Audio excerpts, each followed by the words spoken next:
palavra da mulher vale em qualquer circunstância, menos se a mulher for nora do Lula. Temos também um caso que está monopolizando as redes sociais, especialmente, mas também a mídia, sobre o caso da absolvição do jogador Daniel Alves por unanimidade pela acusação de agressão sexual lá pelo Tribunal da Catalunha, na Espanha. Enquanto isso, enquanto a justiça espanhola inocenta o ex-jogador, o apresentador Otávio Mesquita é acusado de importunação, aliás, de suposto estupro ocorrido durante uma gravação em 2016 por parte da comediante Juliana Oliveira, ex-assistente de palco do programa De Noite. Mesquita nega a acusação e diz que havia acordo prévio sobre a cena, enquanto isso a comediante diz que não, aquilo ali foi um caso de estupro. Agora, a justiça espanhola considerou no caso de Daniel Alves que a acusação do depoimento da denunciante, abre aspas, não corresponde à realidade, fecha aspas. Ou seja, que quem acusou Daniel Alves mentiu. Isso ocorre após 14 meses em prisão preventiva, lembrando que Daniel Alves foi liberado em março de 2024 e foi obrigado a pagar uma fiança de 1 milhão de euros. E agora viu sua presunção de inocência prevalecer. Vamos ouvir o vídeo do Consta e depois a gente passa para os nossos comentaristas. Fala, turma do Bradock. Hoje eu vou falar de uma pauta um pouquinho separada, não vou falar de STF. Temos aí a boa notícia, né, de que o Alexandre de Moraes cedeu pela primeira vez, talvez, a pressão externa que foi muito forte e mandou a Débora dos Santos para prisão domiciliar com tornozeleira eletrônica, mas pelo menos ela vai ficar perto dos filhos. Então isso é boa notícia para qualquer um com um coração em que pese a gente avaliar a inconsistência do cara, né? Ela é ou não é uma alta periculosidade para a democracia com o seu batom, né? Deixando isso de lado, temos o direito de comemorar numa sexta-feira Débora dos Santos perto dos filhos. Ponto. Depois a gente pensa no resto. Para mim é sinal de que pressão funciona. Ou seja, temos que dobrar a pressão em cima do sistema e não ficar de pragmatismo excessivo, fazendo concessões e acusando de intergaláctico qualquer um que sobe o tom com o próprio Alexandre de Moraes. Mas eu não vou falar de nada disso, já falando um pouquinho. Eu vou falar de uma outra pauta de guerra cultural hoje. Eu não quero fulanizar. Eu não quero entrar no caso do Otávio Mesquita ou no caso do Daniel Alves. Eu quero dizer o seguinte, eu já fui cancelado por isso no passado, e é um assunto delicado, eu sei, mas ele precisa ser dito. O movimento feminista, que é um movimento, na sua essência, de ódio à mulher feminina, ao homem e à própria sociedade, que elas chamam de patriarcado e por aí vai, o feminismo quer implodir um dos grandes pilares da nossa civilização ocidental, que é o devido processo legal, com a presunção de inocência, com a necessidade de provas, de evidências e por aí vai. Então, esses movimentos como Me Too e por aí vai começaram a criar a ideia de que a palavra da mulher bastava para condenar um homem aos piores crimes. Um deles, claro, estupro. As feministas enxergam todo homem como um predador em potencial, um estuprador até que prove o contrário. E se uma mulher diz que foi abusada, ela foi. E a coisa não pode funcionar assim por um fato muito simples. Mulheres também mentem. E isso destrói a vida de alguém. O mundo já ficou mais chato por conta disso. Hoje em dia tudo é assédio sexual, uma cantada. Tem, aqui nos Estados Unidos, por exemplo, restrições aos montes e recomendações, até não acabar mais, de advogados empresariais que dizem, ó, nunca fique sozinho no elevador com uma funcionária, nunca fique sozinho numa sala de reunião com uma funcionária, nunca abrace sua funcionária e por aí vai. Tudo isso tem a ver com o culto à histeria do estupro. Isso é o título de um livro de uma mulher feminista, mas libertária, que já foi estuprada. E ela diz o seguinte, eu fui estuprada e sei o que é isso. Banalizar esse termo é muito prejudicial às mulheres que foram abusadas ou que podem ser. E quando dizem que 1 em cada 4 mulheres nos Estados Unidos, na idade universitária, foi abusada, o que elas querem dizer com isso? A gente pensa, alguém no estacionamento à espreita pegando uma mulher e à força fazendo sexo com ela. Não. Pode ser alguém que convidou uma moça para o quarto, a moça topou. Ofereceu bebida, ela topou. Bebeu demais, talvez, ela quis. Consentiu ficar com ele e ir aos finalmente e ter sexo com ele. E no dia seguinte, mandou mensagem carinhosa. Só que depois ele não ligou mais para ela, apareceu com outro, até porque considerou ela meio fácil, e ela denunciou uma semana depois ele por abuso. Acreditem se quiser, esses casos são tratados como estupro pelas feministas. E isso não é estupro nem aqui e nem na China. No Ocidente não pode ser jamais. Daniel Alves foi inocentado na Justiça da Espanha, em Catalunha, porque a acusação carecia de evidências, de provas. Não basta a mulher dizer que foi abusada. Onde vai parar o devido processo legal? E quem pensa o contrário tem que pensar que na família também pode ter um homem, né? O seu filho, o seu pai, o seu irmão. Você quer que eles tenham a vida destruída porque alguma mulher qualquer mentirosa resolveu denunciá-los do nada? Eu não estou dizendo que o Daniel Alves é inocente ou que o Otávio Mesquita é inocente ou sei lá mais o quê. Eu não estou entrando em casos específicos. Eu estou dizendo o óbvio. Nós precisamos voltar, resgatar o devido processo legal com todos os seus pilares, arcabouços que fizeram do Ocidente o Ocidente, onde não basta a denúncia de uma pessoa para condenar alguém. Não importa de qual sexo, classe ou raça. Isso é a mensagem mais importante do momento, porque esses movimentos de minoria, que não tem nada a ver com minorias, mas tem a ver com esquerdismo, com ódio ao sistema, com marxismo, eles querem implodir esses pilares e colocar em seu lugar o caos, a revolução comunista. Não podemos aceitar isso. E esse era o nosso Rodrigo Constantino sobre esse caso do Otávio Mesquita e do Daniel Alves. Vamos ler a alegação da suposta vítima e depois o caso de Otávio Mesquita. Vamos dar uma olhada nesse vídeo e já voltamos. Pessoal, seguinte, sempre venho aqui com felicidade, alto astral, que vocês conhecem, né? Mas hoje eu estou realmente muito chateado, muito triste. Aliás, bom, todo mundo sabe que eu fui surpreendido com uma acusação de estupro, gente. Olha que loucura isso. Eu demorei para entender tudo do que se tratava.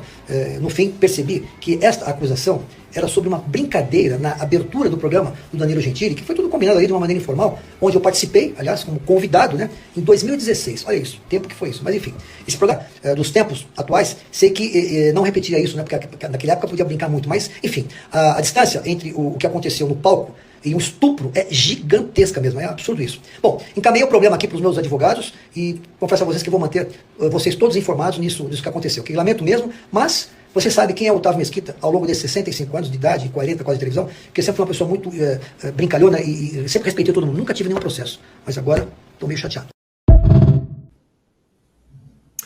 Bom, Fabi Barroso, você que é jurista, um caso como esse, né? O que vai acontecer, na sua opinião, e o que deveria acontecer, considerando que temos, por exemplo, um caso Daniel Alves na Espanha, temos o caso também, por exemplo, do Neymar, né? De 2019, se não me engano, 18, 19, quando foi acusado de também violência sexual. Sorte dele que tinha o telefone que estava gravando, que ele tinha colocado, e se mostrou que ele, na verdade, apanhou da tal de Nájila, né? Então, como coibir esse tipo de situações que podem destruir, arruinar vidas e famílias inteiras?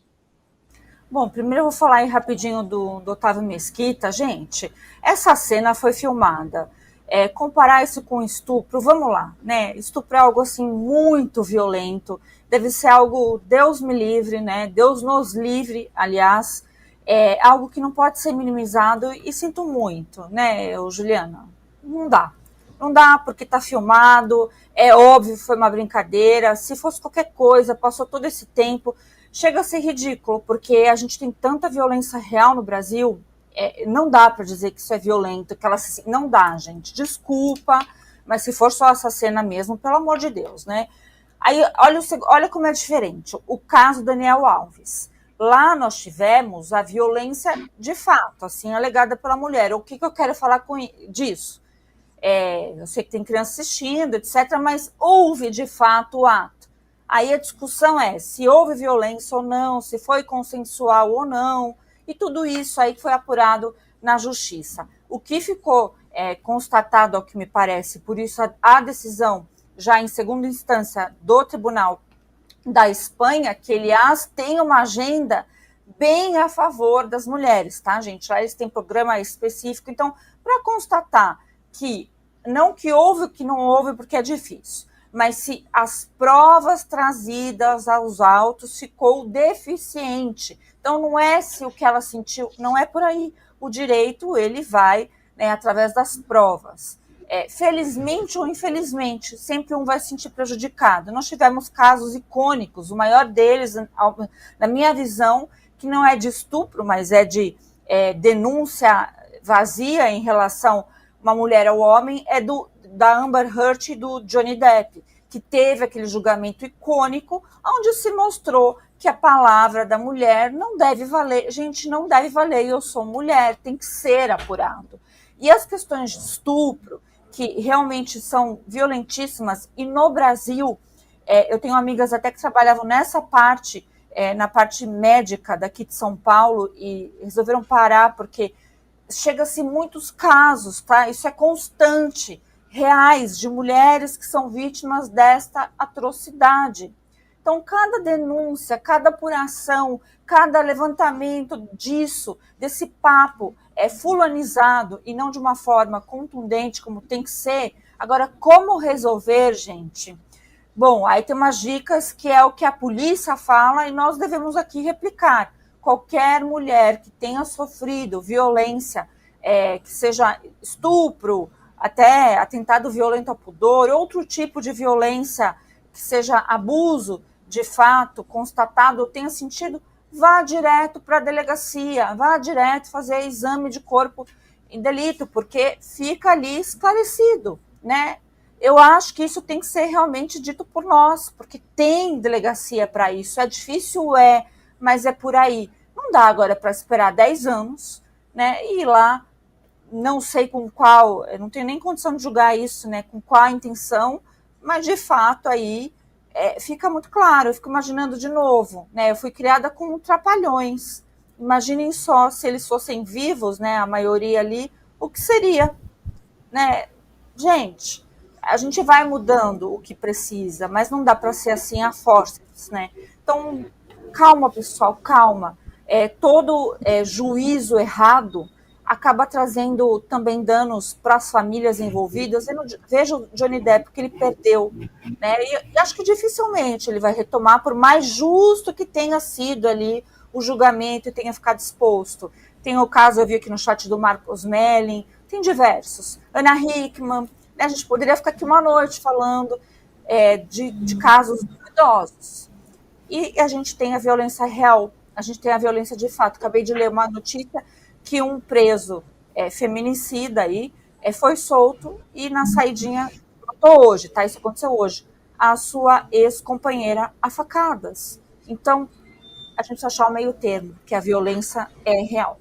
O jornalista do G1 sugeriu que o STF aumentaria investigações se a Câmara aprovar a anistia. A jornalista Natuza Neri gerou polêmica ao sugerir que o avanço do PL da anistia na Câmara poderia provocar a retaliação do STF. Abre aspas. Imagine que a anistia passe. Imagine uma decisão do ministro Flávio Dino. Bom, vamos abrir tudo. Polícia Federal entra, Tribunal de Contas, me passa tudo aqui. Fecha aspas. Declarou a comentarista em uma ameaça nem tão velada assim. Vamos ouvir esse comentário e depois a palavra para os nossos comentaristas. Tudo na política eu aprendi a analisar me perguntando quanto custa. Qual é o custo político para o Centrão de patrocinar o avanço da anistia? É enorme, porque compra uma briga direta com o Supremo Tribunal Federal. E, como disse você, tem um bando de gente amarrado pelo pescoço. O Supremo nunca teve... Com as emendas, então, o que tem de... Imagina, passa anistia. Imagina uma decisão do ministro Flávio Dino, falou assim, bom, então estou decidindo aqui, vamos abrir tudo, Polícia Federal você entra, Tribunal de Contas me passa tudo aqui, vai sobrar o quê? Vai sobrar o quê? doutor Marcília, a justiça, então, a lorogeria, né? Tem um timer da justiça, e o Flávio Dino, então, não está lá para fazer justiça, e sim para defender interesses de uma parte política? É isso?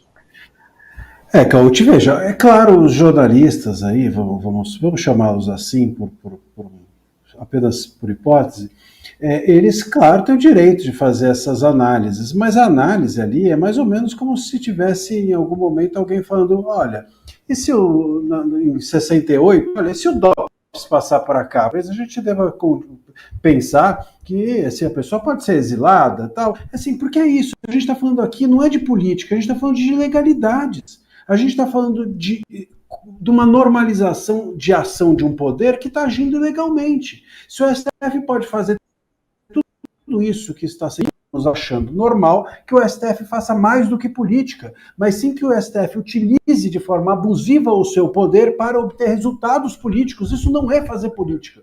Não é fazer política eu chegar aqui, por exemplo, colocar uma faca no pescoço de alguém e falar, você vai me entregar isso que eu quero ou não? Isso não é fazer política. Fazer política está no âmbito do debate. Você chantagear ou você tornar o outro refém, isso não está no âmbito do debate. Você usar os instrumentos do Estado contra alguém, pegar a fragilidade eventual de um ou outro parlamentar e dizer assim, olha, se você não me entregar isso, eu vou te prender, eu vou te processar, ou vou julgar o seu caso, isso não é fazer política.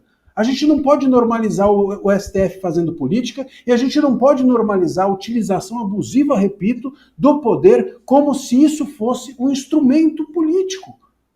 Isso não é um instrumento político, o poder não serve para você abusar dos outros. Tanto que isso é punível. Tanto que abuso de poder é um ilícito. Então, é incrível, e a gente normaliza isso como se isso fosse uma análise normal, como se, enfim, não, peraí. E se o cara chegar lá do parlamento, por exemplo, com uma metralhadora, será que o líder da banca... Não tem como analisar assim. Não tem como a gente dialogar nesse nível. Se a gente está no terreno da utilização ilícita do poder para fazer política, nós precisamos parar tudo. Nós precisamos parar tudo e parar de chamar isso aqui de um Estado democrático de direito. Porque é um Estado, mas não é democrático e não é de direito. É de extorsão. Isso é utilizar os instrumentos do Estado como um elemento para extorquir aquilo que você quer do outro. Gente, onde a gente está? Então é muito grave tudo isso. É muito grave a gente normalizar, a gente não pode normalizar, a gente pode até cogitar, eu acho normal, ok. Poxa, do jeito que a coisa está, no absurdo que estamos, será que eles não vão utilizar-se de um poder excessivo para pressionar o parlamento? Será que o judiciário não está num momento de pressão indevida? Enfim, mas você precisa falar disso com crítica. Porque não importa se está do teu lado ou está contra você, não importa se é teu amigo ou teu adversário. Nós estamos falando de uma utilização abusiva do poder, isso não é bom para ninguém. Então é muito grave, eu acho muito grave. A gente tem achado, até a gente acha graça, a gente, enfim, mostra que isso tem lado, mas é pior que isso. Isso não é questão de ter lado, isso é questão de estar fora do jogo. Isso é questão de acreditar que temos um poder hoje jogando fora das regras democráticas de um Estado de Direito.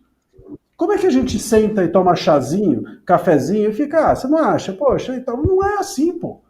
Ou se é, então a gente para tudo, entrega a chave, vamos, como eu digo sempre, pedir asilo para Venezuela. Quem sabe lá a coisa está melhor. Olha, começa a ter... Opa! Por favor. E só fazer pegar um ganchinho rápido nessa questão que a Fabi analisou do questão do estupro do Otávio Mesquita, que assim, veja, a gente precisa pensar que eles estavam no palco. No palco, então tem um elemento aqui que é o elemento da fábula. Então, de repente, se uma peça de estupro, eu vou lá e uma peça tem um estupro no meio da peça, e a pessoa então toca na mulher, é estupro agora?